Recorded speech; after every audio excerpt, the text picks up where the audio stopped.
live.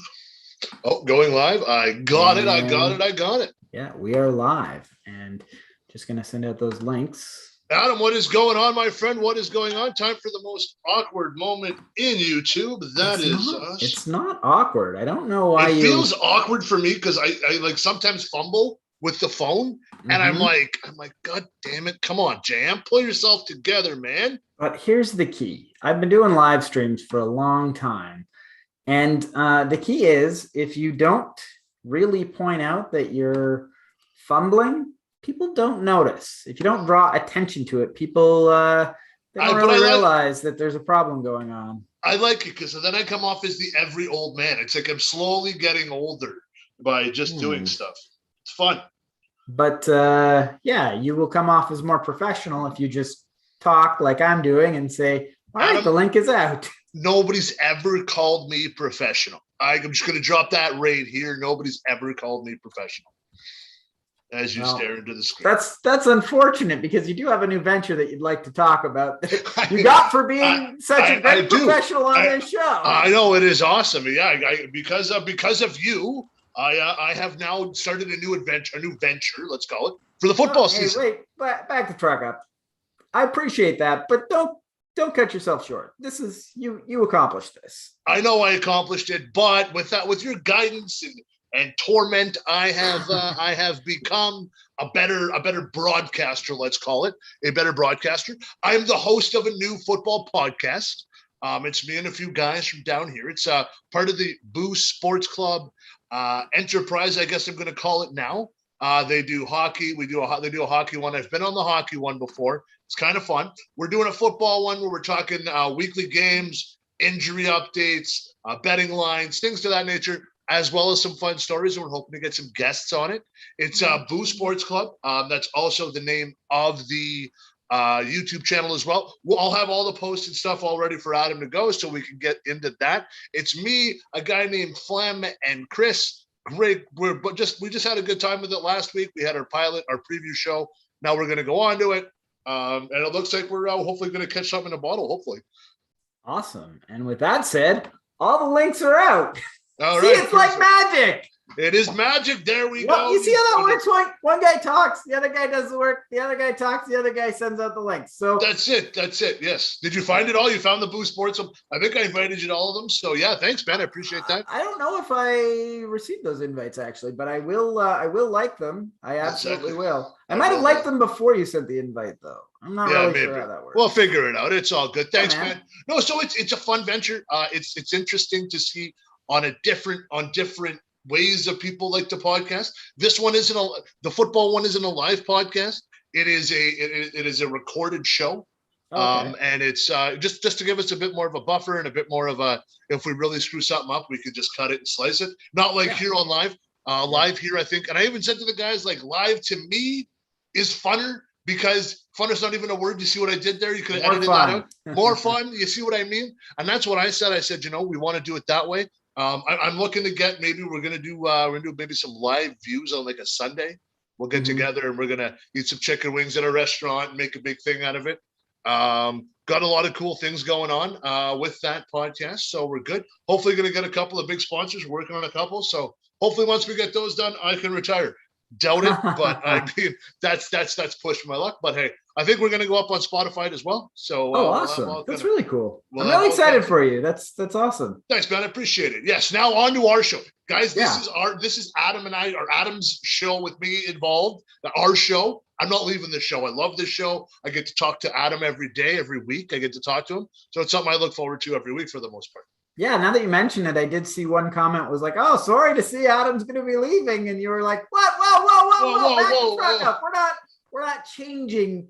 We're expanding. That's the goal. That was one of the goals when I started this, is to create more work for us, hopefully more paying work for us, and that's it. And that's what we're looking for. And to be honest, it's something we don't talk a lot of sports. As I say that, we're going to talk sports today, it looks like. But we don't talk a wee bit. But we don't talk a lot of sports. So the sports shows, I actually enjoy sports. So between this show and I get to watch sports and talk about it. So it's kind of a fun venture. Hopefully it pays out. So if you like Jean-Marc's personality and takes on this show, watch him apply it to a sports show over there. Yeah, and the sports show, I did kind of go off a little bit on a tangent on certain picks and things like that. So if you're a football fan, follow and like, and we'll have a weekly show. We may throw a few guests, may try and sprinkle a few guests in there if we can find some. There you go. So if you like football and you like Jean-Marc's takes and you'd like to see those two things combined, go on over. What is the page or the show called again? The Boo Sports Club. That's what it is. I'll have the Boo? Like BOO. Sports Club, as in like you're booing somebody.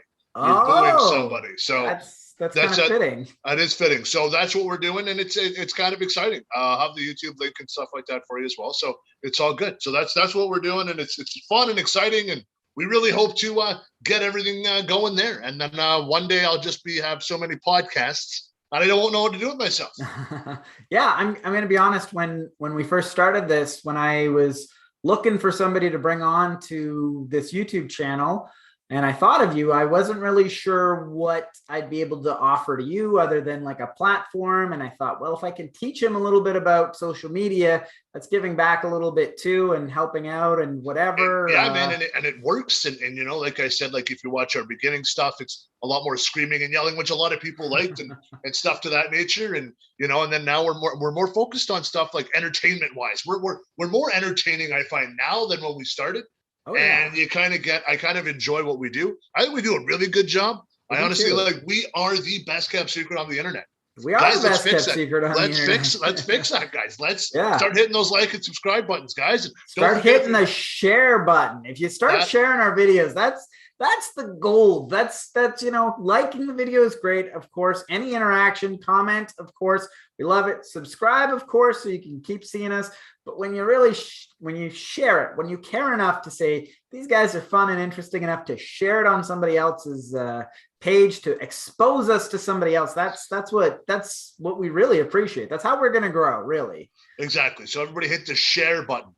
You don't like us, call us idiots and say, watch these idiots. Hit that share button. It's great, guys.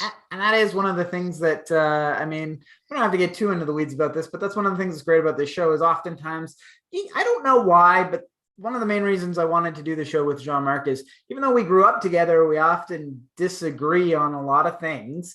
And because of that, you can agree with one of us or disagree with the other. And it all works out in the wash. One of us will eventually say your point of view and you can share it because of that. Or one of us will piss you off enough to say, look at what this fucking jackass is saying. I had a lot of people say that about me whenever I fucking support the liberal side of things. And Jean-Marc, obviously, when he says usually the right side of things. But yeah, so we got right. The right side of things, I always say, my friends. So yes, that's exactly it. You're lucky that you get to say the right side. Well, I mean, hey, it's the right side of things, right? I mean, that's all it is, right? It's the right side. Yeah, yeah. Adam, so anyways, enough about my adventures. Let's jump into what everybody came here to see. Sure. Well, let me run down the show. I've been getting in the habit of trying to run down the show at the start so that people know what to expect, and hopefully they'll stick around for one of these stories. If they hear something like, I would like to hear what they have to say about that, I'll stick around. So I'm going to give a quick preview of what we got coming. And of course, it's in the description down below, but we're going to talk. Obviously, we got to talk about fucking Joe Rogan. We can't not. We talk about Joe Rogan enough on this show without a reason, but now we've actually got a reason to talk about Joe Rogan. So we're going to get into that. Joe Rogan, COVID, Mr. Misinformation finally got what's coming to him. And we've got the Bishop Sycamore. If you heard about this, an interesting story about football. We're going to get into that. We've got McDonald's ice cream. What's going on with McDonald's ice cream? I'm sure everybody's pissed off about that. Elijah McClain. We're going to get into that. Elijah Wood. Not getting into Elijah Wood. We've got a son suing his parents over his porn collection being thrown out, and Candace Owens rejected from COVID testing facility. All that, and we'll see what else we get into today. That sounds great, man. I'm excited for this. Yeah, it's gonna be fun. So let's go. Let's just jump right into Rogan. What happened with Mr. Rogan? Well, Joe Rogan basically posted on his Instagram that first he posted a little graphic saying, hey, show for this Friday is canceled. And then he posted a video explaining that Saturday he got back from the road. He was isolating from his family because he felt a little under the weather. Throughout the night, as he was isolated, he started feeling fevers and sweats, and he knew right away what was going on, he says. And woke up the next day, got tested, and was positive for COVID, coronavirus. He caught it while out on the road, and immediately said he's going to hit it with all these monoclonal antibodies, ivermectin, Z-Pax, prednisone, all this stuff. And so Joe Rogan, Mr. Anti-Vax himself, Mr. Misinformation himself, has finally got COVID. Okay, let's break this down from the beginning. Now, Joe Rogan was one of the first guys. If you're coming in to do a podcast, you got to get swabbed. We got to do the fast, all that stuff. He's been a big proponent of not taking the vaccine. Am I correct on this? Yeah, he's been this guy that's like, if you're healthy, you don't need to take the vaccine. Like, yeah, all I'm saying is maybe you don't need the vaccine. Maybe the side effects are worse than taking the fucking vaccine. Maybe you're just awesome enough to not get COVID. He's had doctors on there that have said, you're at a risk of getting COVID. And he said, well, I've come in contact with it several times, and I'm awesome enough that I just don't get COVID whenever I'm around it. Turns out that's not really true. It's true. Now, I got a question for you. Was he, when Trump got COVID, was he like anti-Trump on like taking all the pills? Like when Trump got COVID, I'm trying to remember if he was pro. I don't think he's criticized Trump for anything. He didn't criticize it. I don't recall that. No, I think he stood his ground on you don't need the vaccine, but I don't think he's ever really criticized anyone for taking the vaccine. He's famously he got into that debate with Bill Burr. Well, Bill Burr's going, we're not fucking medical professionals. I'm not going to sit here and listen to you tell people what to do when you don't know what you're talking about. He goes, I took the vaccine, and it's up to you if you don't want to. And Joe Rogan basically again says, well, I'm in good shape. I take my fucking vitamins and I don't need to worry about COVID. Turns out he was wrong. Well, he got COVID, but it depends on the severity of his attack of COVID, right? Do you know what I mean? Like that's the thing that pissed me off when Trump got it. Trump is like the poster child of, if you get COVID and you're over 65, you're obese, you don't take care of yourself, you eat like shit, you're gonna die. Trump, yeah. I'm good. And he mows through it. Joe Rogan too is like, no, but whoa. Trump didn't have like Trump didn't have like an easy go. He took every fucking illegal rich person not vaccine, but medical assistance that he could possibly get, just like Joe Rogan is right now. These are two people. I mean, for Trump, the vaccine was not available for him. And I also want to back that up a bit is Trump, in a recent story that I considered getting into on this show, Trump has gone to these rallies and said, I've got the vaccine. Even though he has had fucking COVID, he said, I've got the vaccine. You should get it too. And once he started getting booed by these conservative right-wingers who are whatever, he goes, but you've got your freedom. You've got your freedom. You don't have to get it. So yeah, Trump did survive COVID, but even he has gotten the vaccine. I know, but the only way that people who are anti-vaxxers is if like the head of the anti-vaxxers died from COVID. Okay. Like that's the only way. And I don't want Joe Rogan to die. I'm just saying, I'm pro-choice too. Whatever you want to put in your body is your own deal. I don't care. I'm not saying anything like that. But like, he's got all these pills. One guy's going to be like, I need all this. And they're going to go, that'll be $10,000. They're like, I don't fucking $10,000. Well, and that's it, is at the very least, Joe Rogan is wrong because he could have gotten a free vaccine to prevent this. An ounce of prevention is worth tens of thousands of dollars in rehabilitation, because once he got the vaccine, he's got these ivermectin, which is like it treats horse parasites. He's got Z-Pack, prednisone. He's got all these other medications that are just as valid as the vaccine. In fact, some of them less valid than the vaccine, less approved to treat this virus, like he's taking a Z-Pak. A Z-Pak is an antibiotic. That does nothing for a virus, but he spent tens of thousands of dollars on treating this virus when he could have gotten the vaccine and prevented it altogether. So at the very least, he's wrong financially. And I'm going to say, who knows what kind of side effects he's going to get from, like I said, taking something to treat horse parasites instead of just a fucking vaccine. Well, yeah, but I mean, stuff to treat horses, right? Like, what is it? Cortisone, like stuff like that we take already. So to me, it's like, and it's America. It's home of the free, land of the brave, or whatever, right? Sometimes home of the stupid, as we've proven it. Yeah. Guys, just literally get the shot. You don't have, unless you have $20,000 for pills. If you don't, get something for free and then take it. And then you got to be like, yeah, okay, I'll be okay. I have the antibodies to fight it off. You're not going to be Joe Rogan. I don't have Joe Rogan's bank account.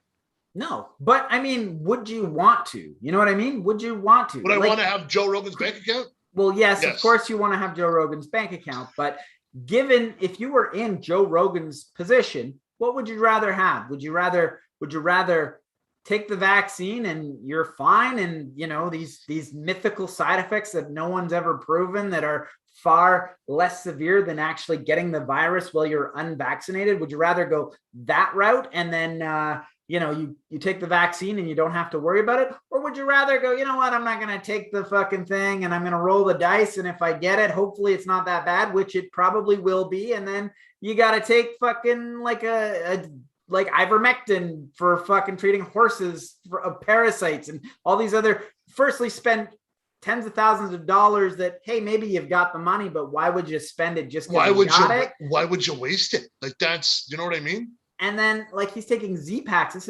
You're taking antibiotics for no reason. This is not good for your body. These are taking all these other things that will have more side effects than just getting a fucking vaccine that maybe you spend a couple days with a fucking couple sweats and a couple aches and pains. It's, to me, there's no question. I'll take the vaccine all day, every day. But Joe Rogan's created a character, the Joe Rogan character, who is a stoner hippie who believes in eating elk, and he's a little bit abnormal. So for him, he's like, I don't like where California went. I love some of the California freewheeling spirit stuff, but I'm okay. I'm not going to take the vaccine because we don't know what it's done yet. And so now he's like, do you think that he's being insincere when he's saying this? Because you say it's a character, so that implies that perhaps he's putting on a portrayal instead of just portraying himself as he is. Kind yes, and I think it is insincere. And I think it's also a little reckless on his part. You think you don't think that the Joe Rogan you see on the podcast is him? I kind of disagree with you on that, but I'd be interested in hearing why you would say that. Well, what I'm saying is that he's built himself this character of Joe Rogan. If we just go, what is Joe Rogan? And first things come to mind, like MMA guy, UFC, comedian. Eats elk, smokes a shit ton of weed. Talks about DMT any chance he can. Although he's dialed that back, I think. Now there's so much criticism about it. So many memes about it. But so, he's an open weed smoker. He does everything where it's like, all right, this is kind of what I do. And you have to have a stance. You have to go, screw it. I'm going to stick with anti-vaxxer. And which to me, I'm like, I don't really care. But now, you going on and making these stupid videos and getting called out. What did you call him 2 weeks ago for his misinformation? Well, he got called out. He had, I don't know the woman's name. I did mean to get it, but there's a doctor who's a frequent, I posted it on my Facebook book, a frequent visitor on his show, frequent guest on his show. This doctor basically suddenly called him out for his misinformation on his own show. She says, these are the 8 or 10 things that everyone has been misinforming the public about. And Joe Rogan is guilty of like 6 of them or 3 of them. Like, he's hammered it over the head of like whatever. And eventually they get to the point where she's like, you're going to get COVID. Everyone is going to get COVID. And he goes, well, not me. I'm not going to get it. I've been in contact with it. I'm a healthy guy. I'm immune to it because I'm so healthy. And she's like, you're going to get exposed to it. And this is what I really want to hammer home. And I've tried to hammer it home to everybody that I talk to in my personal life. And let's just say it here is COVID is coming. We're in the 4th fucking wave. 3rd wave, there was a question because we didn't really have the vaccine. People are vaccinated. The Fourth wave is here. It's not going away. You can't hide from it. There was a thought that herd immunity was going to protect the unvaccinated. That's not happening. COVID is going to burn through everyone. Everyone is going to eventually get it. So your choices are A, encounter this virus when you got the vaccine and then you don't have to worry about it, or B, encounter it without the vaccine, roll the fucking dice. You're going to have a hard fucking go of it, and maybe you're going to have a giant medical bill because of it. That's it. All right, I'm going to go with you on that one, man. That's I'm with you 100% on that one. We don't agree a lot. We're not, but that's exactly what you're saying. That's exactly what the fuck is going on. And you know what? I want to, now that you mentioned that we don't agree a lot, I do want to point something out that I had a thought of is there's been the vaccine hesitancy has gone on both sides of the aisle. When Trump was pursuing this emergency vaccine rollout, the left side was saying that was anti-vax.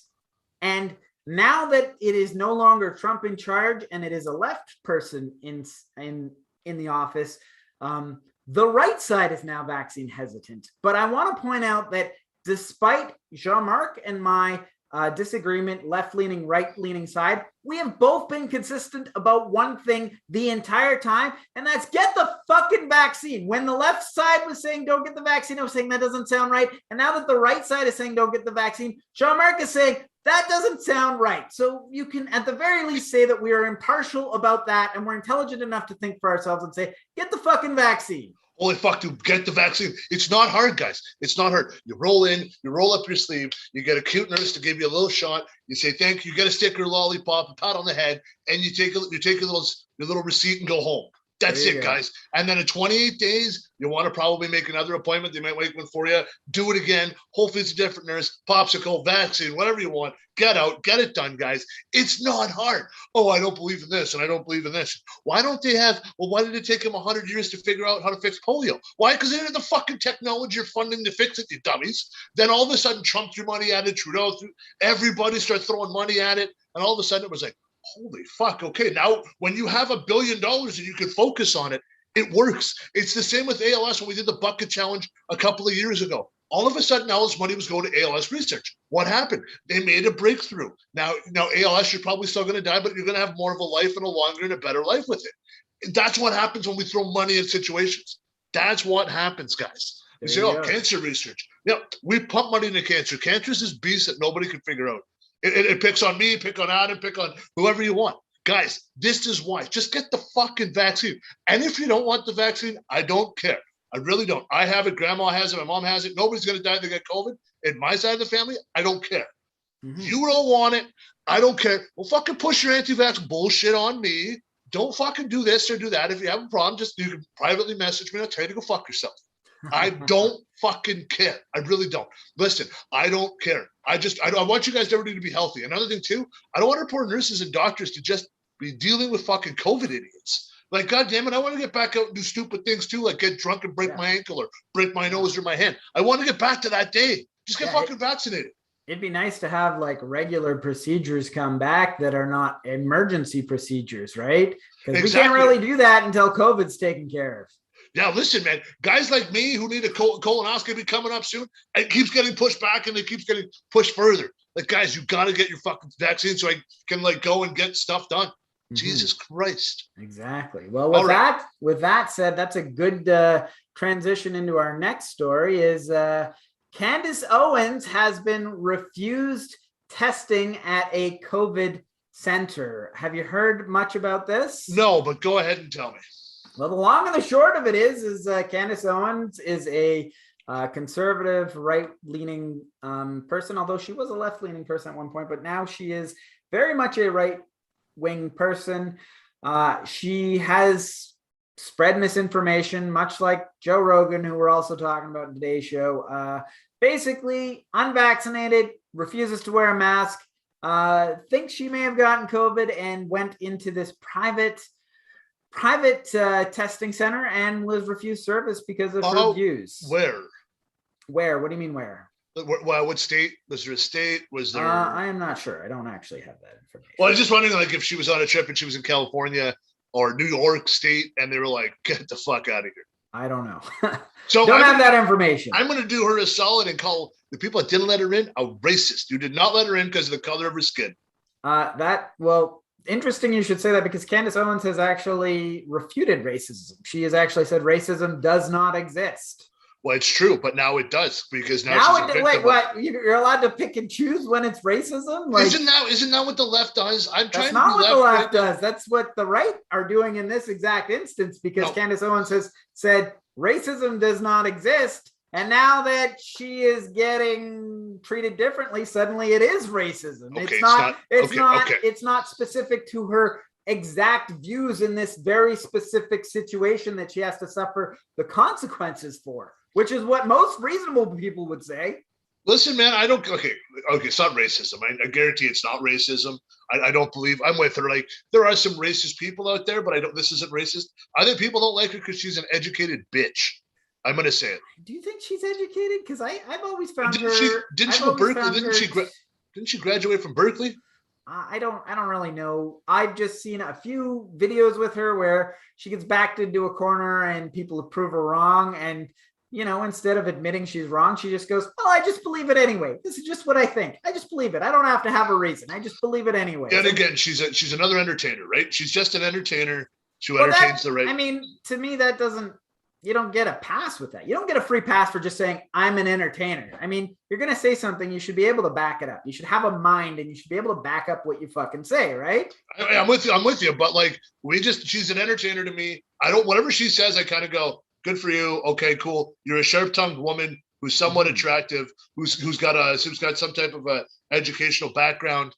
Sometimes you're not right. Sometimes you're wrong. But to me, you're just entertainment. When I watch something on Facebook or I get one of those war polls and she magically pops up, you entertained me for 5 minutes. You're an entertainer. You didn't educate me on anything. You entertained me. That makes you an entertainer. But just because you're an entertainer, you still have to be held accountable for the things that you say. It's true. I agree. Okay. So this is a person who has refused to get the vaccine, who has refused to wear a mask, and has coerced her viewers, not coerced, but convinced her viewers, don't get the vaccine, don't mask up. So these people who are working to fight COVID are saying it would be against our core principles to help you out after you have done so much to hurt us. These are people, I'm going to give you an exact quote. This is from Susan Lee, the owner of this COVID testing place. She says, "We cannot support anyone who has proactively worked to make this pandemic worse by spreading misinformation, politicizing, and discouraging the wearing of masks, and actively dissuading people from receiving life-saving vaccinations. My team and myself have worked overtime to exhaustion, unpaid, underpaid this year, spending our own capital to ensure that this community remains protected. It would be unfair to them, to the sacrifices we have all made this year to serve you." Okay. I have questions that I didn't even know I had questions about. Sure. Okay. You said the owner of the COVID testing site. Yes. What the fuck is that? How come it's not government? How come it's not government ran? There are government run COVID testing centers. This is a privately run one. In America. Yes. So you're making money. You're making money off tests. I don't know that. That's a good question. But it is a privately. I don't know how that works. Okay, let's just assume it is, because she said she's spending her capital on it. Yes. Right. So she's like, I'm going broke here. I'm trying to fight. And I'm getting paid overtime and all this stuff. Okay. If she's a customer, then it's not like, so to me it was like, okay, so if you walk into a hospital and you don't like the nurse or the doctor or whatever have you, you're in a hospital, they have to fix you, right? Sure. Like, I don't fucking like that guy, but you know what? I got to fix him. That's my job. If you're we're gonna get hard into the right and left stuff right in a second. Keep going, John. We're going. I already know where we're going. Where we're going. Okay. So now to me, okay. If you can't see, he's waving his hand like I gotta hurry up and go to commercial break here. But anyways, like I was saying, you got it. You don't have to. If you're a private business, that's your own business. If you want to refuse somebody's service, that's your own right because you're a business owner.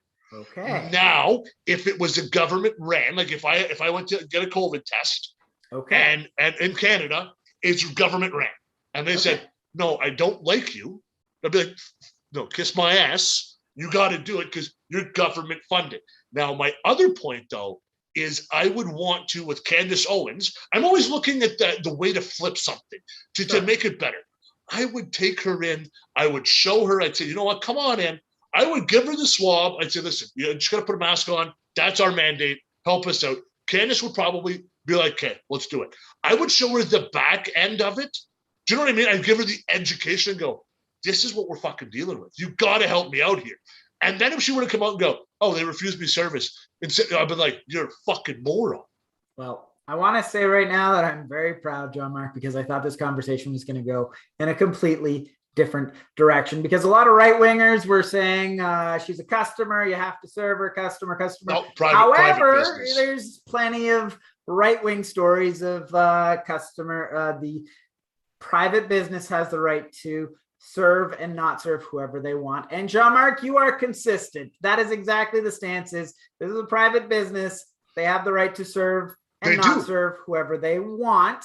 Well, to a point, because if you were to start segregating whites and blacks, that's a whole different thing. Of course, there are protected situations. Yep. But if you don't want to serve, including gay people when they want a certain cake, but we're not going to get into that story today. I don't want to sidetrack us, but I am going to say, Jean-Marc, you hit the nail on the head, because at the end of the day, you can't go wrong with being nice. And they did have an opportunity to be nice to Candace Owens, even though they didn't have to. You had an opportunity. They were well within their right to say, go fuck yourself. You've made my job worse. And I am proud of this Susan Lee for sticking up for her workers, who are probably a little bit disgusted that they would have to help someone who has worked against them so much. But you do have an opportunity to be nice, and you can't go wrong with that. Nobody's going to criticize you for that. I'm of two minds. I would have helped her out. I'm going to be honest. And it's fun to come on here and say, fuck you, you did wrong and you got what you deserve. But to be honest, I would have helped her out, and I would have helped stop the spread of COVID. How do you feel about that? I would have too. And because I'm a private business, you probably would have had some type of a health card that I probably would have billed $300 for this shot or whatever have you. I would have took that. I would have put it through, and I would have been like, hey, let me say that this guy is your husband because he doesn't have money, and I can get him a COVID shot or COVID test as well. Do you know what I mean? But the education is so key. You could have been like, hey, you know what? I don't like you. You're spreading misinformation. Here's what we're going through. And her be like, oh, can you help us out? Can you live video and just say, hey, listen, this is a fight? Because you never know what's going to change their mind. You never know. You be completely nice to somebody and then just say, hey, listen, this is where you kind of fucked me. Like, this is what you're doing to us. And they go, oh my, I didn't even think of it. Because I mean, it's such a different zone.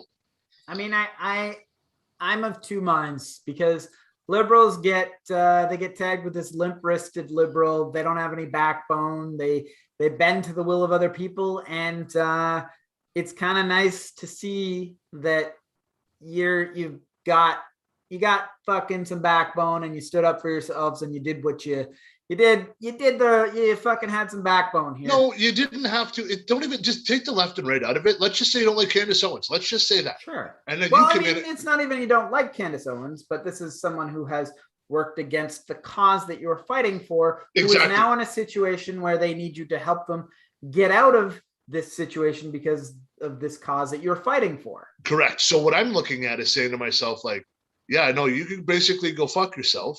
But there's room for opportunity. I would have took her in and tried to change her mind. I don't know. Maybe I'm different. Maybe because I'm a business owner, I'm going, hey, you know what else I could do here?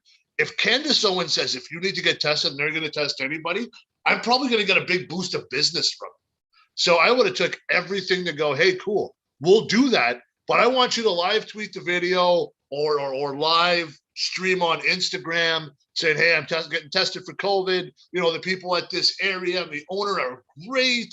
They're very nice people. They're showing me the back end. And even if she were to say they've got a lot of issues, like, you're fucking us over here. Just put a mask on. Just get the vaccine. That's all I'm asking. You know what I mean? Like, you could have just asked her. Okay, it's an interesting point, but I'm gonna play a little bit of devil's advocate here. Is one, do you really need somebody to stick up for your company and say they're a good place when it's COVID testing? You know, like you don't really need people to be like, go to this COVID testing place. People are going to go to the COVID testing place because they think they have COVID. They don't really need a whole lot of advertisement for that. And two, the advertisement that they would need, and it's not really advertisement, but the urging that you could give people is to go get fucking tested or to get the vaccine or to get the mask. And we know that Candace Owens has had a reputation of not doing that. So I'm just saying I understand where they're coming from. I'm with you, man. I just think, to me, you're a business owner. You're going to have the right to refuse anybody's business. Just be careful you don't take your own business. That's what I'm afraid of, right? You don't take your own business. What do you mean? Like, don't go out. Like, I don't know. Now, does anybody, maybe somebody has a Trump sticker on their car? Do they get pushed away?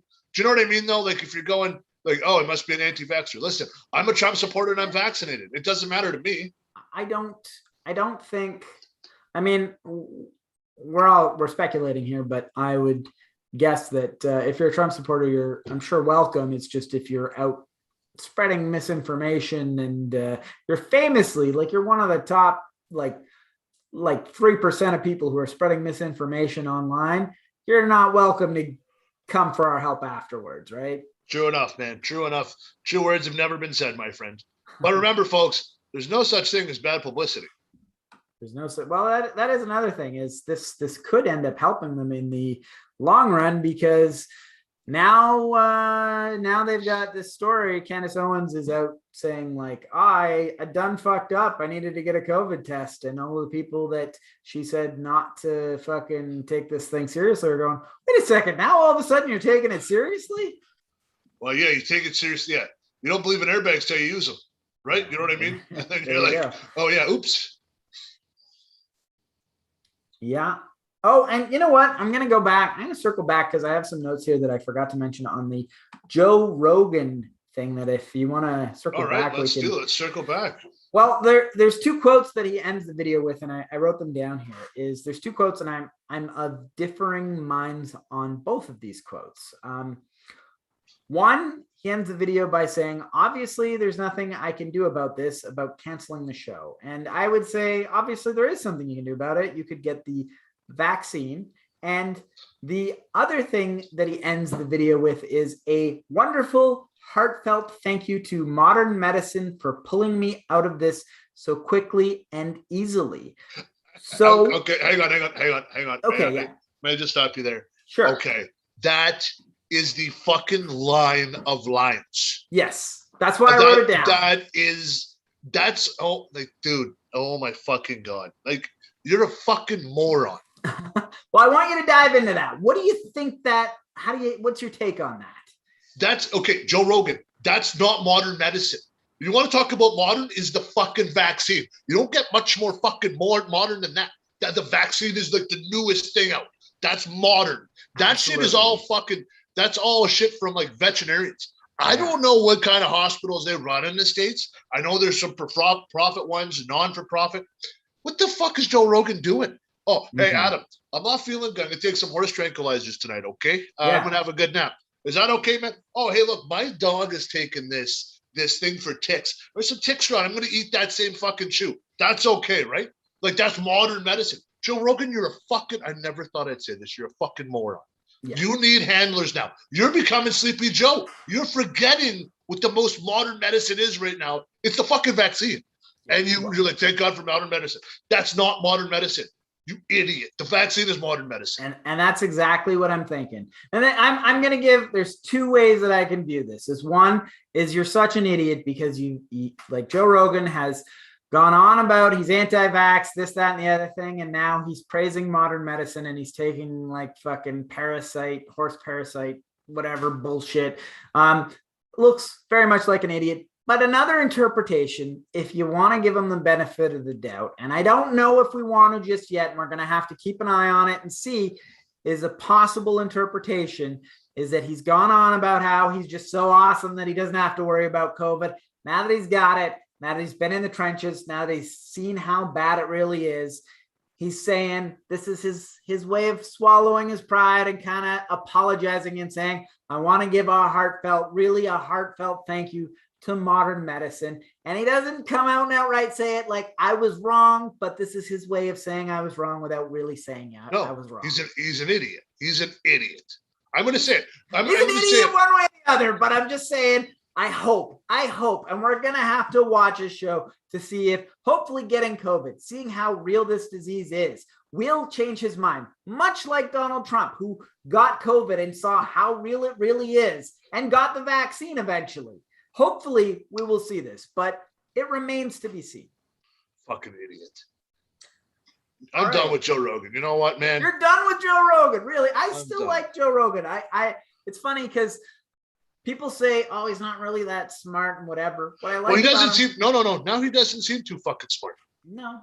I don't think he's always been like a super smart guy. I don't really think he's been a super great at critical thinking all the time because he's conspiratorial minded. He believes a lot of these silly things, but what I do like about him is he's curious. And that to me is a sign of intelligence, is he's curious and he has people on and he gives them an opportunity to speak their mind. And that's what I like about him. He's not somebody who comes in with a closed mind.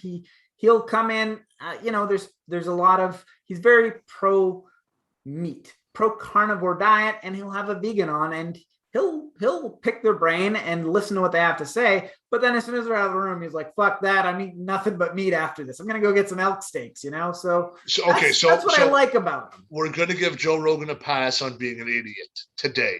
Okay. I'm going to give him a pass today. Listen, Joe, you're on horse tranquilizers, marijuana, DMT. We don't know what he's on. It's for treating horse parasites. Fuck, whatever. He's on cortisone, whatever the fuck he's on. Joe, you've had too many drugs. Modern medicine is the vaccine. Yes, absolutely. All right, cool. That's I think you hit the nail on the head on all that. He's a fucking moron. Yes, I know. All right. And speaking of fucking morons, want to go to ESPN? You want to go to ESPN? Okay, ESPN. Have you seen any interesting football games on ESPN lately? I have. No, I have not. I've heard of a couple. I haven't watched any. Well, this is a story that's going all over the place. This is Bishop Sycamore versus IMG. This was on ESPN, and basically, Bishop Sycamore, turns out, is a fake school that was made up to get some ESPN publicity. They wanted to get out there and basically beat the tar out of these high school kids. Some of them are in their 20s. Many of them past the age of high school, have gone back, gotten on TV to play Florida in a football game. This is an Ohio versus Florida game. And, well, what have you heard about this? Now, if I'm not mistaken, a team got absolutely fucking pumped. A team did get destroyed. Which of these two teams do you think got destroyed? The old men. That's right. These Bishop Sycamore is not, they were not elite athletes, and they went up against a team of actual athletes, and they just got killed. They figured, okay, we're like 20, 21, 22. Some of us, we're gonna school these guys, and they lost 58-0. Plenty of their members were just injured, dragged off the field, lots of injuries, just got schooled. It was a mercy killing. It's interesting if you listen to the commentary on ESPN, they start out like, okay, we got a good football game. These two teams are going to be good. And then by the end of it, they're kind of like swallowing. Well, it is clear that these guys are just not meant to be here. They've misrepresented themselves. Pretty fun game to watch. Okay, so hang on. I thought the team of 20-year-olds pumped a high school team. No, they lost. How the fuck does a bunch of 20-year-olds lose to fucking high school kids? Exactly, because they scammed to get in. They're like, yeah, we're gonna make this fake football team. We're gonna show everybody up. Apparently, they've played a few, like they've done this scam before, but they've made it to ESPN, and they're this makeshift team. Apparently, their school has no actual classes. It's just basically a spot to work out. They rented a room in a library for a mailing address, although they no longer own that address. So if you mail them anything, it won't get to them. But at one point, They had a room in the library to constitute a mailing address. And they made this team of grown adults to go up against a high school football team. And you would expect the grown adults are going to beat the shit out of these 15 or 17-year-old kids. No, the actual high school team just slaughtered them. As they should. Team, that's right, boys. Now, this is a little background into it, too. The Scooby-Doo villain, all this is known as Roy Johnson, the coach, who was subject of a federal fraud investigation and at least 3 lawsuits. Because of this game was found, who has a warrant for failing to appear on a domestic violence case. Wow. So he was, according to some former players, all he did was play Madden video games. What? Oh, that's what? it. So that's how he decided to become a coach, is he played a lot of Madden. He was like, I can get some people to do this. That's it. You dummy. You played the shittiest football game out there, and you became a football. So now hear me out on this. Isn't this fucking ingenious? Why is it ingenious? Listen, you just got everybody talking about your fucking channel. ESPN probably isn't. Nobody's going to get fired. They're going to go, look at this. We never talk sports on this show unless it's like something crazy. This is done. We're talking about it. It's been trending on the internet. It's getting billions of likes. It's making money. ESPN's going to do this every year. They're going to take a team. They're going to take a team of old men. They're going to go, okay, you guys are all 5 years released out. We're going to put you up against the number 1 high school team and see what happens. I mean, guarantee it's definitely making for some interesting story, or for an interesting story. It is trending all over. I will give them that. However, I don't think ESPN planned on this. It does look like ESPN did not do their due diligence. And this Bishop Sycamore, whatever the fuck, this Ohio team, they did just enough to qualify. They got a fake address. They got, some players, and they've played just enough football games to, whatever. They pumped up their their accomplishments, and nobody was able to verify them. They actually say this on the commentary. We haven't really been able to verify the accolades that they claim to have. So let's just see how this plays out. And sure enough, they got slaughtered. Yeah, they said they had a bunch of kids that were up for Division I schools and giving like their size and their height. For a 23-year-old man, if you're 6'3" and you're 260, you're a fucking monster. You know what I mean? Like, you don't get that size in high school. That's right. He's going to college. You know? Or you get all these guys and all they do is like, that'd be like you going to the gym and them just going, so we're going to just start a football team, but we just need really big guys. And you're like, all right, well, I'll step on the scales, or I'll step on the scales and go, all right, cool. Guess where you're going? You're going, I'm a 40-year-old kicker who's going to fucking Harvard next year. Like, just something stupid, right? Yeah. You're like, ESPN's like, okay, what else can we get ESPN to follow now? Like, what else can we do to get ESPN to do something? Like, what's next? Do you want to start like a team, me and you? Like, we'll get some guys together and we'll play some football or some hockey or something against some teenagers, and we'll beat the tar out of them. I got an idea. What if we became a women's volleyball team? Oh, women's beach volleyball team. I don't like where this is going. So we got to identify as female. No. We're males. We're just going to play with them because we don't want to identify as females. We'll just blow something out of our ass. Why not? That's how that works. I'm gonna say this is not a good idea. I mean, these are. Could we win at volleyball? I feel like that could be a sport that I could do well at. Football, I think we'd probably get our ass kicked. Football. Listen, I was in high school and I was somewhat athletic. I played against volleyball players, the female volleyball players. Yeah, no, I'm good. Our volleyball team at Woodfield. What's a sport we could beat a female? Yeah. Horseshoes. I could probably win horseshoos. Well, I'm not saying necessarily a female, but what's a sport that we could beat like some teenage kids at? What's something that like our age and size, and you don't have to necessarily do a lot of running, but we can just no mercy. Video games, we could just get them to beat. We just beat them in no mercy. Well, according to, I don't know if it was the most recent Olympics, but there was some talk about getting video games into the Olympics. Yes. So if those qualify, you motherfuckers are going down, because me and JM, we're building an Olympic team and we're coming for you. I've never once been paid to play a video game, so that qualifies me as an amateur, and we're coming. We're coming hard. Oh, that was awkward. Fuck. Damn it. All right, guys, listen. Well, now every time ESPN shows some type of oddball game, I'm gonna watch it now just in case. All right. Oh, I'm fucking stoked for this. What can All we right. do? So you want to get into some serious news? Oh, the serious news we got to get into?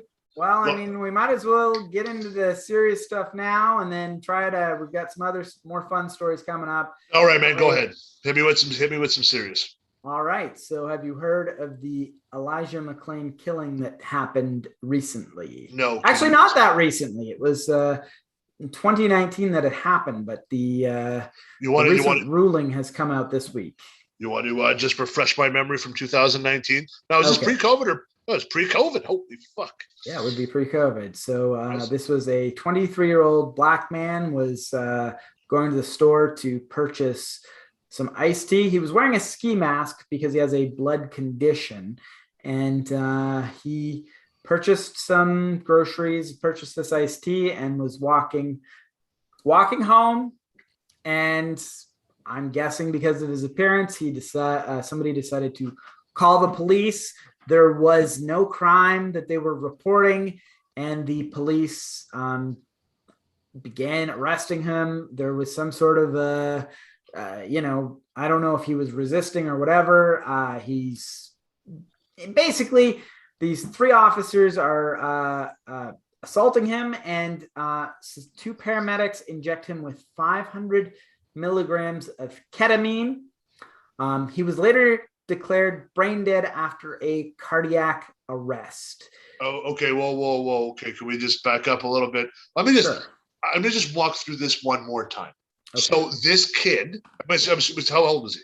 23. Okay, so 23-year-old. We're going to call him a man. Call him a young man. He went to the store. Yes.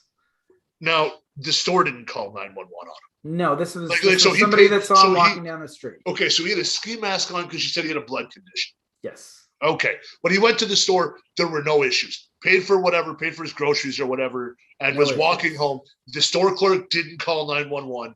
A fucking Karen called 911. Pretty much, yeah. Okay. Poor guy just walking down the roads that got blood condition. Got to keep my face warm. I got my ski mask on.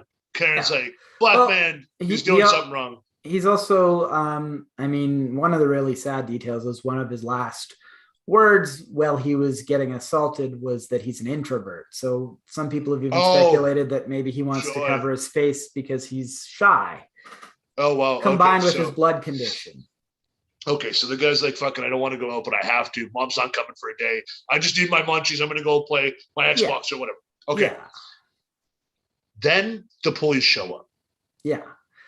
Now, just going to ask these stupid questions because they kind of seem like stupid questions to be asking you. Yeah. They didn't just have hey, man, what's with the ski mask? There's video of it. And I mean, the police claim that he went for his gun. I didn't see that, but okay. 2, ambulance shows up because they're called because he's who the fuck is ketamine? Yeah. Well, they choked him out. They used a chokehold, which has since become illegal in Aurora because of this. And then, well, he's, I suppose, unconscious. They inject him with ketamine. They injected him with enough for a 200-pound man. He was only about 140 pounds. He's a very skinny, thin man. And he's obviously got this blood condition, which I'm sure didn't help. But I mean, even the fact that it's enough for a 200-pound man and they shoot him up with ketamine and he later dies of cardiac arrest. And there's not even a fucking crime. The guy didn't even he's walking home. You know, his crime is being black in public. Let's fucking call it what it is. Okay, you and I have gotten into fights on this one before with cops stealing in this one. Okay. Hey, cops, you fucking morons. I'm not pro cop. I'm going to say this. Cops, you fucking morons. You deserve to be, what did they get charged with? Did the charges come down? Yes, the charges are, I've got them right here. The grand jury, so there was an investigation. So hang on, there's a grand jury investigation. Yes. And the grand jury came down with this. Okay. Yes, so there was, before that, a local investigation that determined that no charges could be filed against the police or paramedics. However, the Colorado grand jury later indicted both the police and the paramedics. There are 3 police officers and 2 paramedics charged with manslaughter, criminal criminal neglect, homicide, and several assault charges as well. Well, I'm just not a fan of this one. Yeah, well, I mean, I'm not either. Why are you not a fan? This is interesting because you've often taken the other side of this. Okay, I've taken the side of I don't want to. I'm going to finish this one. I'm going to tell you what I take a side of, and this is where you and I have gotten into a fight before. This poor fucking kid. Now, this is who I feel bad for. I feel bad, and I bet you it happened. I feel bad for the kid, obviously the kid. I feel bad for the paramedics. Okay. Now, the reason why I feel bad for the paramedics, I haven't seen the video. I don't even know if they've released this. If the cop told the paramedic that he just kind of went into shock and we don't know what happened, like they're already trying to cover their own, they go, oh, with this case, we just give ketamine. Now, is ketamine not for horses on this one too? I mean, I can't really. I probably shouldn't. I don't know ketamine. I probably shouldn't say this. Well, I have some friends who have done ketamine as a street drug, and they're actually people you know as well. And I'm not going to get into names or whatever, but what I was told by the people who would do it on the weekends for their own enjoyment is it's a horse tranquilizer that gets you. I mean, it's party drug too. All right, okay, so I've heard it paralyzes you. It puts you into a K-hole, is what my friends would use it, but it'll paralyze you. So they use it as a a sedative to. I mean, if the police come and they fucking rough you up, the paramedics go, okay, we're gonna sedate him. Ketamine would be what they use, and they obviously shot him up with enough for a 200-pound man instead of a 140-pound man, and fucking killed this guy, right? Exactly. So that's what my issue is what the cop told the paramedic. Now, if he just goes up and said, this guy's being an asshole, we got to calm him down. I choked him out, and the paramedics go, yeah, no worries, we got your back, and they just jab this guy with it. And I have no faith. This is an incident that the cops should, this is a death penalty to me. This is death penalty for cops and the paramedics. It's unfortunate that you guys are put in that situation, but you guys are fucking morons on this one. Yeah. You couldn't stop and just say, hey, man. Now, if you would have drawn guns on him, I probably would have been okay. Hey, man, what are you doing? Like, unhook the gun clip or the gun belt. Whoa. I mean, okay, I'm going to give you credit, but at the same time, you don't need to draw a gun on a guy who's not threatening anyone. Let's remember. Well, no, but if you're afraid because he's wearing a ski mask. Ski mask is usually known as bad. I'll give you the unhook of the gun protector, whatever the fuck they call it. I won't give them that, but I don't want to interrupt. Go on. Have a conversation, even from a distance. Hey, buddy, why do you have a ski mask on? If you're afraid, you have a little microphone you have a little thing on your car that goes, buddy, why are you wearing a ski mask? And then he lifts it up and just goes, I'm sorry, I wasn't doing it. The kid probably runs home because he had an interaction with a human and goes home and plays Xbox and probably cries. Instead, you decided to kill him. That's a murder. That's not manslaughter. It's a murder. Let's call that a murder. It is. And it's a murder. I don't know how it's manslaughter. It is not a police officer's job to execute someone. They can arrest a person if they have the grounds. And in this case, they didn't. That's what's really fucked up about this. This guy didn't do anything and they executed him. They just didn't like the look of him. That's the bottom line. Whether it's the ski mask or the fact that he was black, they didn't like the fucking look of him and they killed him. And that's terrible. That's it. That's you and I are on the same page on this one. The only one where I was pro cop was the guy that got shot 7 times, was put in a wheelchair as he went into his car. I said, going towards his car, I'm not getting this debate with you. That's the only time I'm supporting. This is murder. Straight up murder. These cops need to go away. Why haven't I heard for Black Lives Matter yet on this? What's going on? What am I missing? I'm sure they've said, I mean, if you look, I'm sure you can find plenty by them. But is it 2? Is it 4 white guys? I haven't seen anything, dude. This is the first I've heard about it, but I didn't know. Is it 4 white guys? Black Lives Matter has said a lot about it. I don't know if there are 4 white guys, and I would assume, and it's actually 5 people. But Black Lives Matter has said some stuff about it. They were the ones pushing for this. They were the ones pushing for the grand jury investigation, and eventually they got that. So we're seeing a bit of justice served. However, even the prosecutor is saying that we're not going to get the result that we should get here.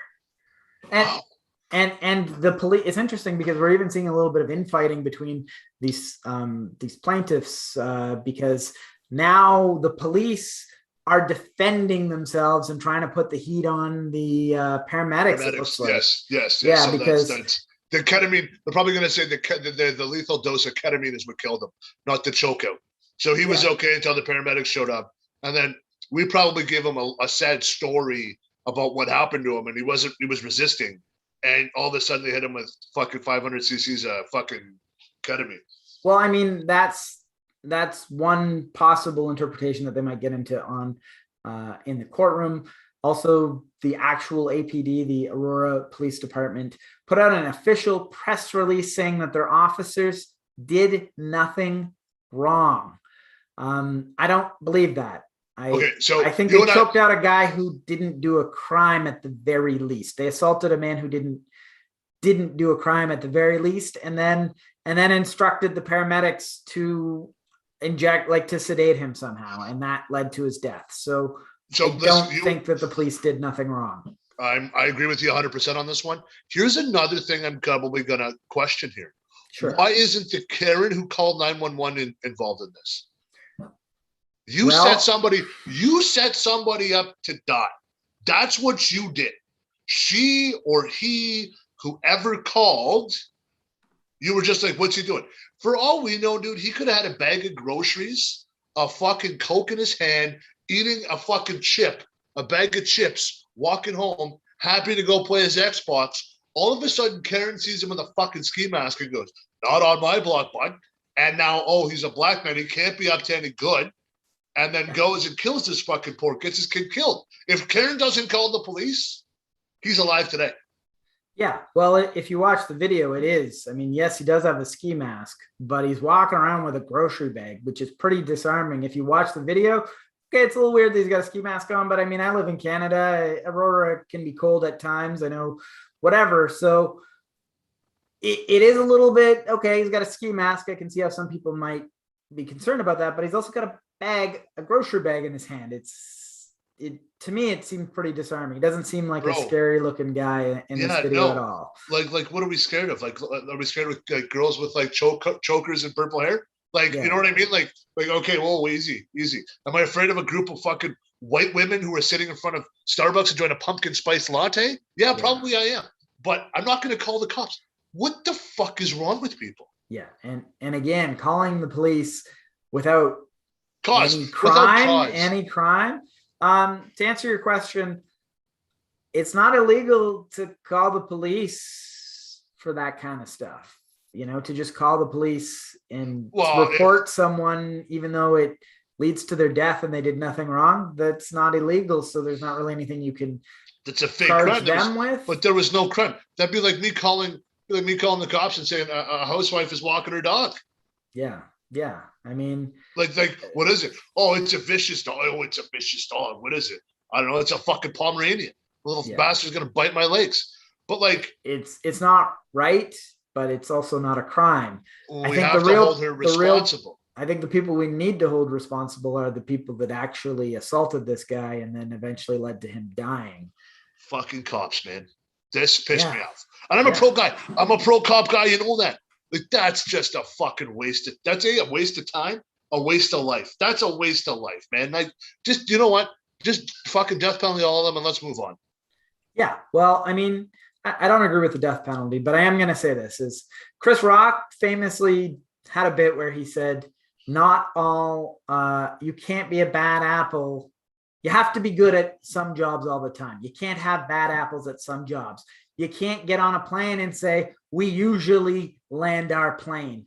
And to take that metaphor a bit further is if a certain pilot consistently crashed a plane and fucking every time there was like a black family on it, you notice that suddenly the plane got crashed and he's fucking parachuting out.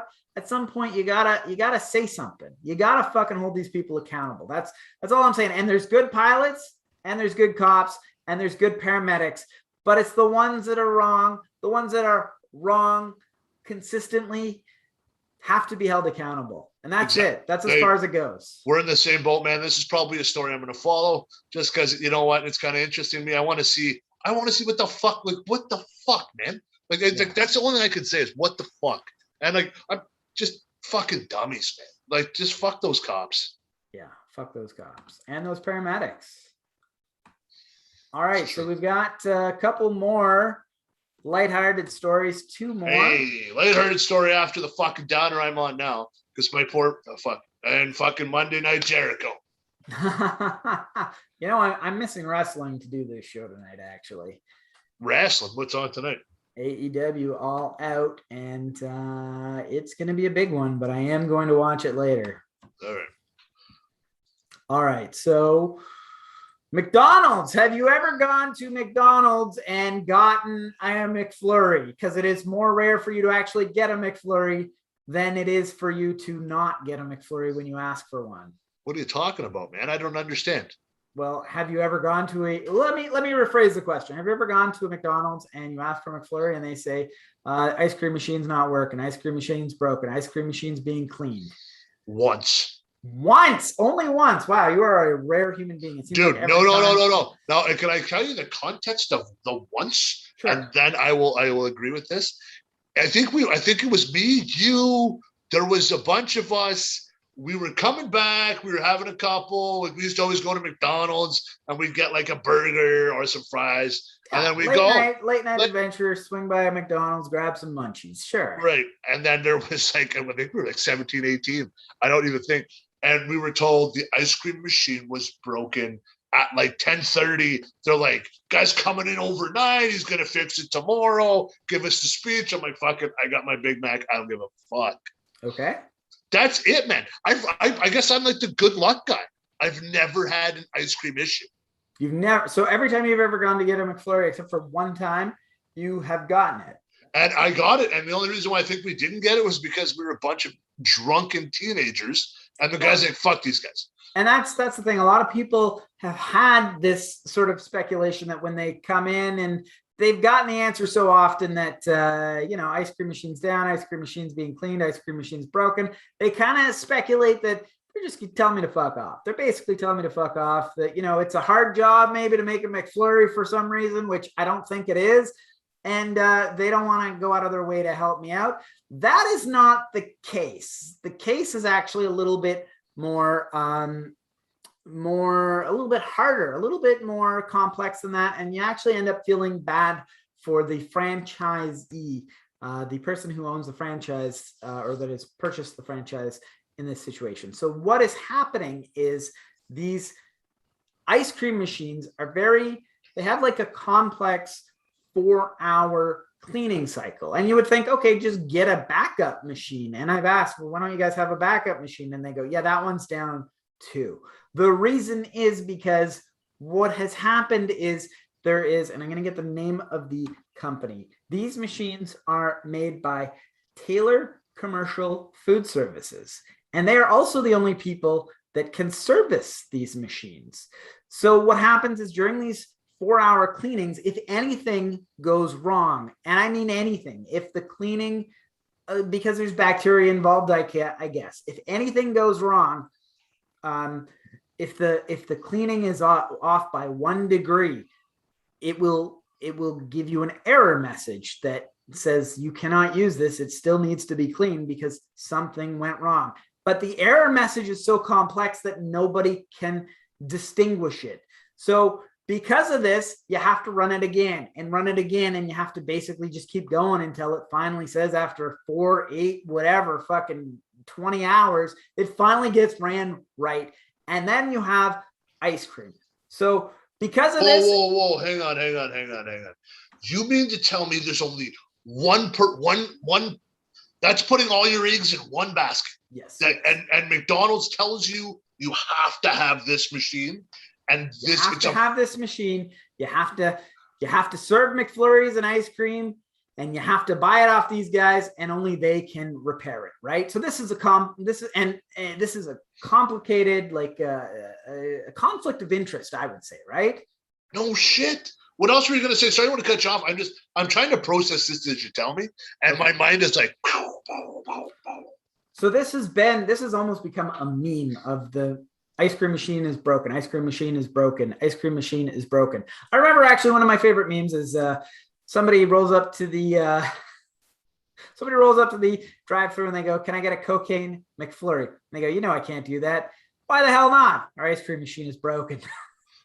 Not the fact that it's got cocaine. So it's become a meme in the public consciousness, so much so that there is a website called Mdconald.com, so that you, before you venture out, before you get in that lineup that there is no way out of, once you're in the lineup for the drive-through, you can't get out, and you get to that speaker and you go, can I get a McFlurry? And they go, ice cream machine is down. There's a website called Mdconald, so you don't get yourself stuck there where you have to drive up to the next window and go, yeah, I didn't order anything, and then drive up, wait till the next person gets served, and spend a half an hour there for nothing. Mdconald.com will show you exactly how many are broken all over America and Canada. I've seen it up to like 40% at times. It's fucking ridiculous. It seems like they're always out, and you can check before you go. I'm actually pulling up Mdconald right now, my friend. Okay. Let's have a peek and see here. Holy fuck. So this is actually a pretty cool website there. Okay, let's have a look. So you can see before you drive to McDonald's whether or not your McDonald's is functioning with ice cream. Okay, that's just because it's closed. It looks like I can go anywhere but the United States to get one. Well, in my hometown, I've definitely had a lot of problems with it. I'll be honest, man. Within the last 20 years, with the exception now that they have pretty good coffee, pretty much the only reason I would ever go to a McDonald's is to get a McFlurry. I don't really care for their burgers. I don't care. Their fries were pretty good in the 90s, but something changed somewhere around the way. They used to be kind of soggy, and then they got really crispy, and then something, they haven't quite been the same. So the fries were really good in the 90s. After that, the only thing I've really ever wanted was a McFlurry, and now their coffee. So for like 20 years, I haven't really been going because I just know that the only thing that they have is always going to be broken. You know what, man? You and I have been McDonald's guys. You know what I mean? I'm going to say that. Like, okay, the only thing I go for now is just coffee. I'm not an ice cream guy, so I don't like. And then when I do order, it's for the wife, and then I choose to get it if they don't have it. I've never had it broken though. Like I don't remember it ever being broken for me. But like everything about McDonald's is there's some kind of fuckery. The Monopoly games were rigged. You know, stupid things like this. Like you're like, what the fuck? And now, like on TikTok, if you follow TikTok and you go ice cream machine, a lot of these kids are coming out and saying, sometimes we just don't want to fucking make you McFlurries. Oh, really? So if there's no boss, the ice cream machine's broken and everybody has a giggle out of it. So what do we think? What do you think is going to happen here? Well, okay, so there's a PS to this. In the recent years, there's a company called Kitsch that has actually been able to diagnose the problem for these McFlurry machines, these ice cream machines.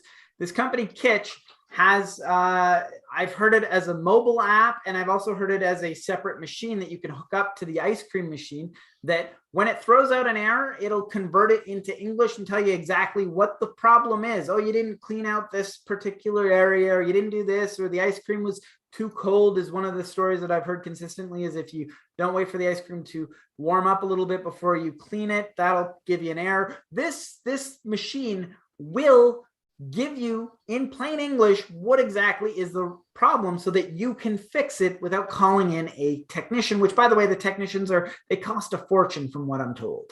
Yeah. So that makes sense to me. But now you're looking at a third party getting involved or another app to say, this is all you got to do.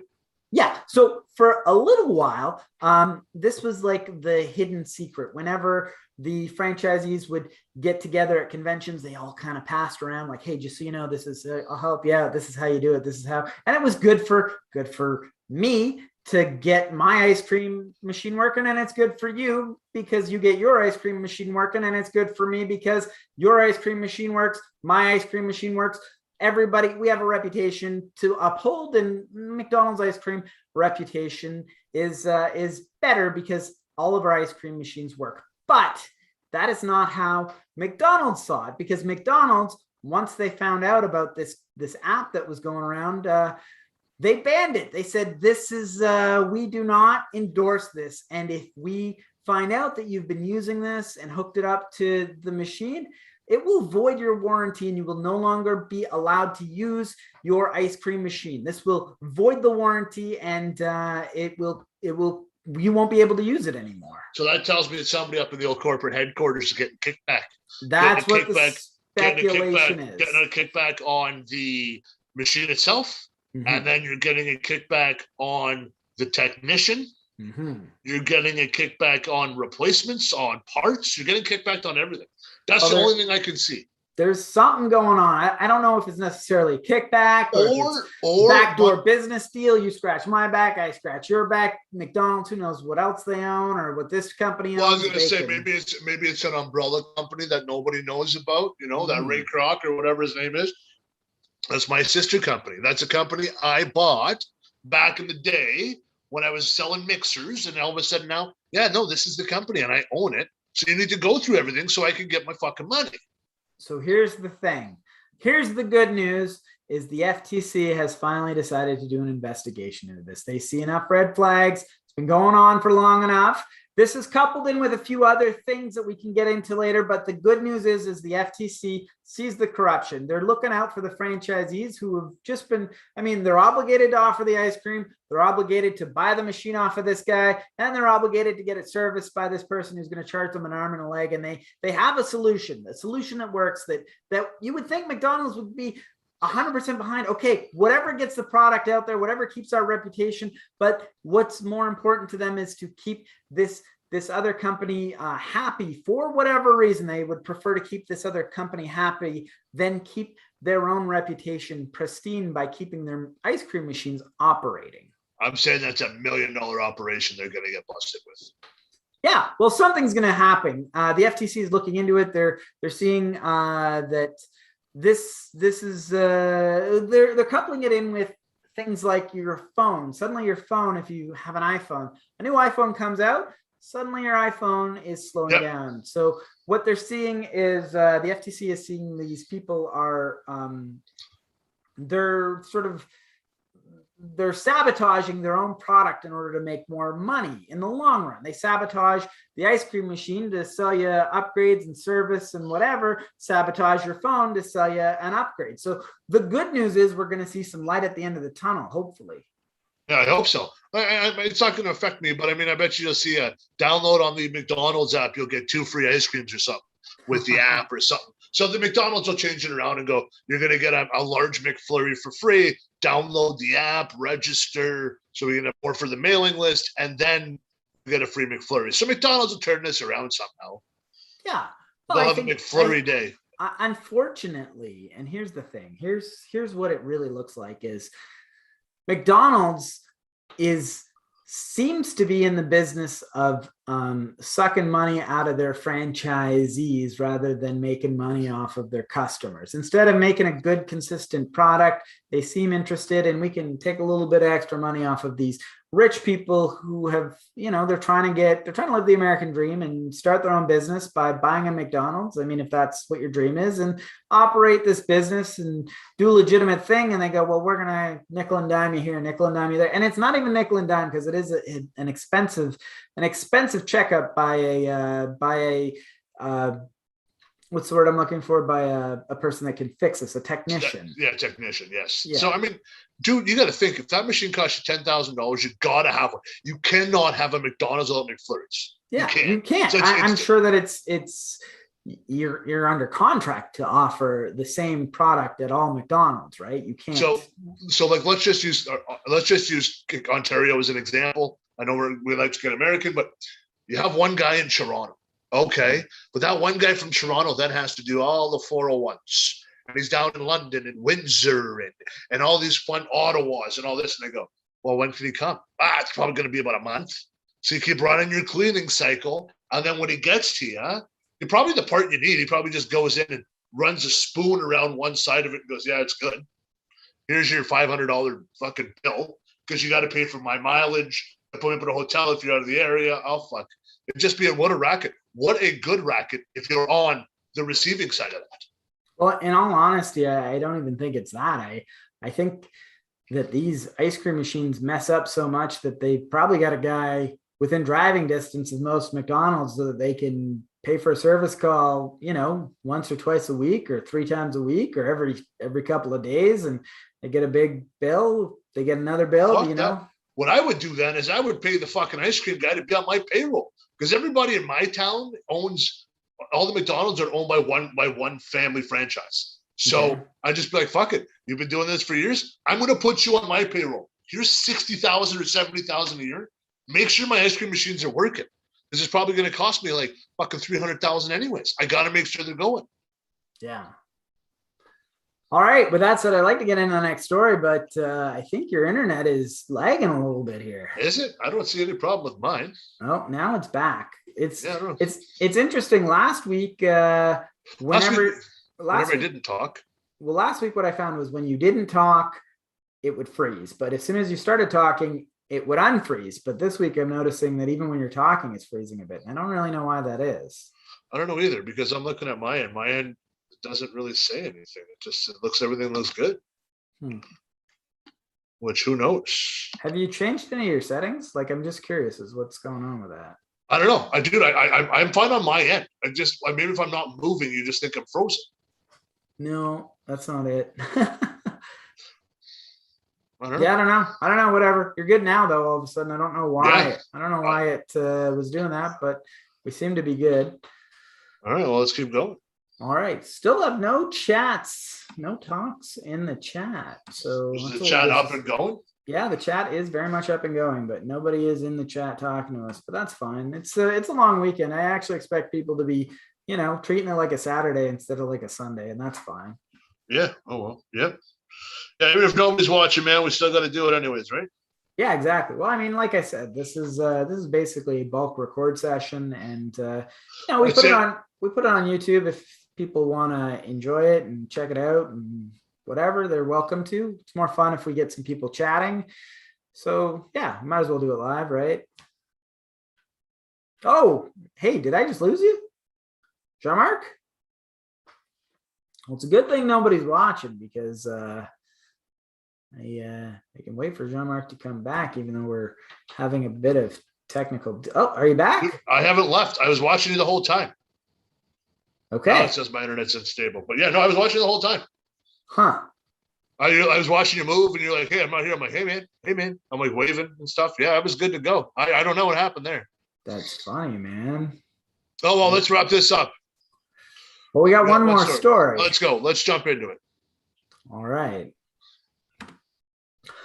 So let me ask you this: what's the most money you've ever spent on porn? Maybe $20. Maybe. Yeah. How does $30,000 for a porn collection sound? Is it like autograph stuff? No, just porn and sex toys, actually. What the fuck can you buy for $30,000 in sex toys? Well, it's mostly his porn collection. So this man is suing his parents because in 2016 he moved back in with his parents, 2017. Yeah, 2016, he moved back into his parents. He went through a divorce, moved back to Michigan, and moved in with his parents. His name is David Working, and it's spelt like jerking. It's Werking. 43 years old. David moved in with his parents, Paul and Beth. And basically, during the move, he noticed that his porn collection was missing once he moved back into his parents, and he filed a lawsuit in 2017 and is suing his parents for destroying his $30,000 porn collection. And he has actually won this lawsuit. He's actually, not only is it $30,000 for his porn collection, but it's also another $15,000 in legal fees for a total of $45,000 for his porn and sex toys. Is there a catalog list of what he had? There is actually. I don't have that. But if you look into the lawsuit, you can actually get a catalog list of the porn that he has listed. But what I do have written down is it was 50 sex toys and 1,605 DVDs and VHS tapes. I did not get a catalog itemized list of those over 1,600 porn DVDs and VHSs, though. Bro, phone porn. What the fuck? Yeah, you can get porn for free, but I where do you fall on this? Do you think this guy, like, his parents took him in? He's going through a hard time. He moved in for 10 months, and I got questions. Was this stuff was the smut kicking around when he moved out and then moved back in and his parents were like, you just take up too much space, we just tossed it? Or did he have it with his wife and then moved down? Like, it sounds like he had, I think it was 12 boxes of porn and sex toys with his wife, now that you mention it. And then once he moved in, he noticed his porn collection is not there. He kept pestering his parents. I got so many questions. Do we know why he got a divorce? I have no idea. I don't know if it's really relevant, though. I mean, is it relevant because the guy obviously had a sex drive, or did he not because he was too tired? I want to know, like, this guy got strap-ons, fucking ticklers and all this fun stuff. Like, I want to know what the hell was in the box. I'm kind of curious. Was this guy like a closet porn guy? And his wife's like, I'm fucking done. We're done. Like, was the guy just, but dude, why the fuck would you have VHS in 2017? That's the thing. That goes to show you just how fucking old, how long he's had this porn collection, this vintage porn collection. He's got VHS, he's got DVDs, and who knows what he's got from fucking the 80s, the 90s. You know, he's older than us, so he's maybe even got stuff from fucking way back in the day. But who knows? Like, unless there was some science stuff, but I don't even know if porn, is there a thing for porn signatures? I don't know. I don't know, man. I don't think it's got anything to do with it being like rare, because like he's got, like I said, 1,605 DVDs and VHSs and 50 sex toys. And how do you spend $30,000 on sex toys, on porn related activities? How? How? Like, you spend your lifetime collecting it. So I want you to focus in though.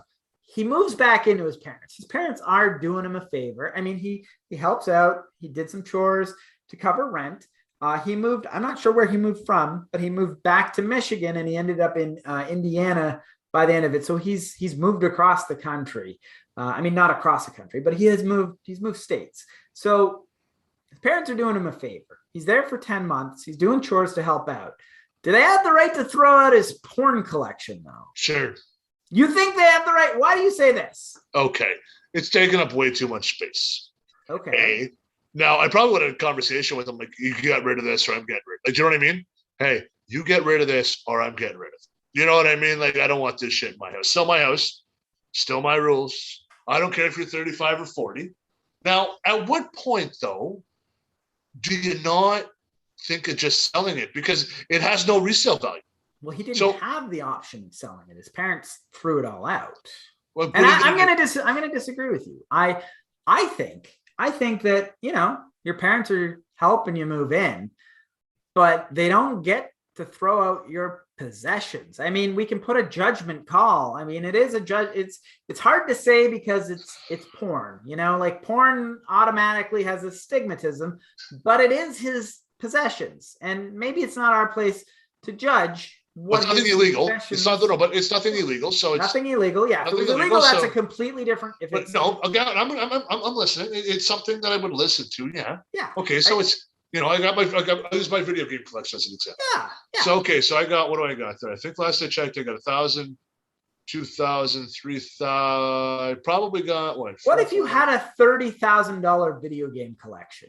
$30,000 in video games. And I would be getting a divorce and moving back in with my fucking parents because my wife would kill me for having a $30,000 goddamn fucking video game collection. My resale value on certain collectible items is there, but like, would you marketplacing used dildos? Well, I don't think it's something that he was ever looking to resale. I think the reason he got $30,000 for it is because he's gonna have to replace all these things. You know, these are his things. He values them, and again, it's not for us to put judgment on what he doesn't value. It is something that he values, and that's been destroyed without his consent. I mean, it's his parents, but let's pretend it's the fucking landlord. Your landlord can't just be like, I don't like porn, so I threw out all your stuff, right? True enough. Yep. Well, I'm assuming his parents will probably countersue him now or sue him now for rent. Well, and that's the thing where it's like you kind of feel like, man, your parents are doing you a favor, letting you move back in, and then they overreach. I think this is an overreach. His father claims. Isn't there a conversation though to be had? hey man, You would like, think. hey, you're a grown ass man. I don't want that. Like, get rid of it. Go put it in storage. Like, literally go buy a storage locker. $10 a month. That would be the respectful thing to do is have a conversation. So they've overreached, but to me, like if I was in this situation, I think that I would be upset. Whether it's, I would never have $30,000 worth of porn or whatever, but it'd be an upsetting situation for my parents to just overreach and decide that, hey, I've decided that I don't want you to have that. Well, I'm a grown adult. It's not up to you, right? Well, yeah. So if your Lucha Libre mask behind you, sure. or your mask, and you had a bunch of them, you had boxes and boxes of them, and your parents just like, fuck these masks, and just tossed them. Yeah, that's over the line. $30,000 worth of my stuff got thrown out, whether it's porn, whether it's Lucha Libre, whether it's fucking, I don't know, whether it's encyclopedias. It's something. You would. You look down and said encyclopedias. Do you have encyclopedias beside you? I have Arnold Schwarzenegger's Encyclopedia of Modern Bodybuilding, but no, that wasn't what inspired that. I don't think anybody owns encyclopedias since the 90s. Now that we have the internet, you don't really need it. It's a little bit of a dated thing. But for the sake of argument, $30,000 worth of something, your parents take it upon themselves to throw that stuff out. It's over the line. It's none of their business. I think that maybe, I don't know, $30,000 worth of my stuff, I'd want to pursue some sort of legal action. It'd be hard to do against your own parents. They took you in, they helped you out. But you're gonna get it back in the will anyways when they die. I don't know about that, but it's I think to me, I think that the win in court is enough to kind of give your parents the fuck you.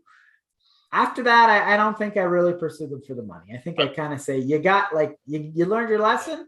You learned your lesson. Dude, if this guy went that far, he's done. Like, what do you want me to do? Like, give me $30,000 for fucking this, that, and whatever. What do you mean? I don't know. I wouldn't be able to sue my parents. I'd love to. I just wouldn't be able to. I wouldn't be able to sue my parents, but I would also be frustrated that they threw out. I've actually got the numbers here. 12 boxes of porn and 2 boxes of sex toys.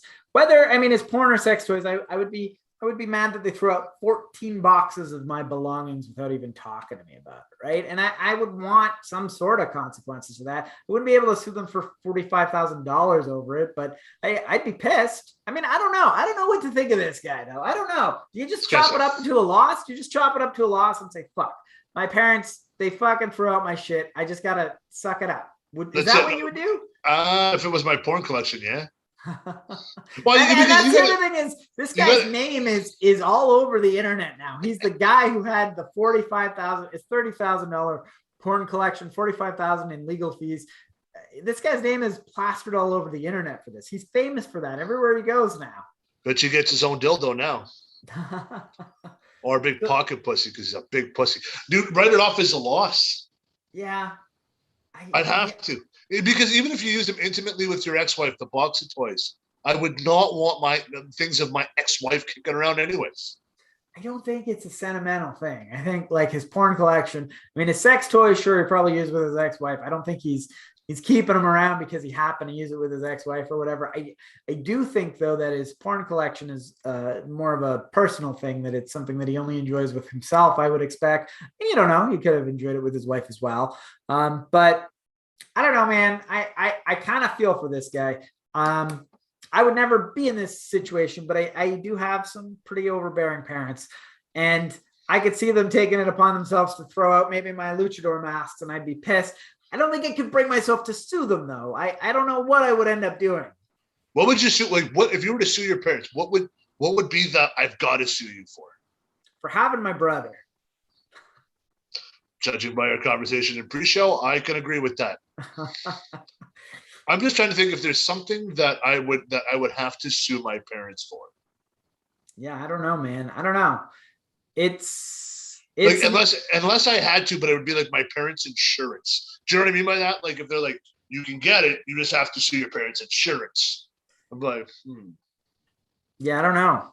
It's an interesting conversation, but I don't know.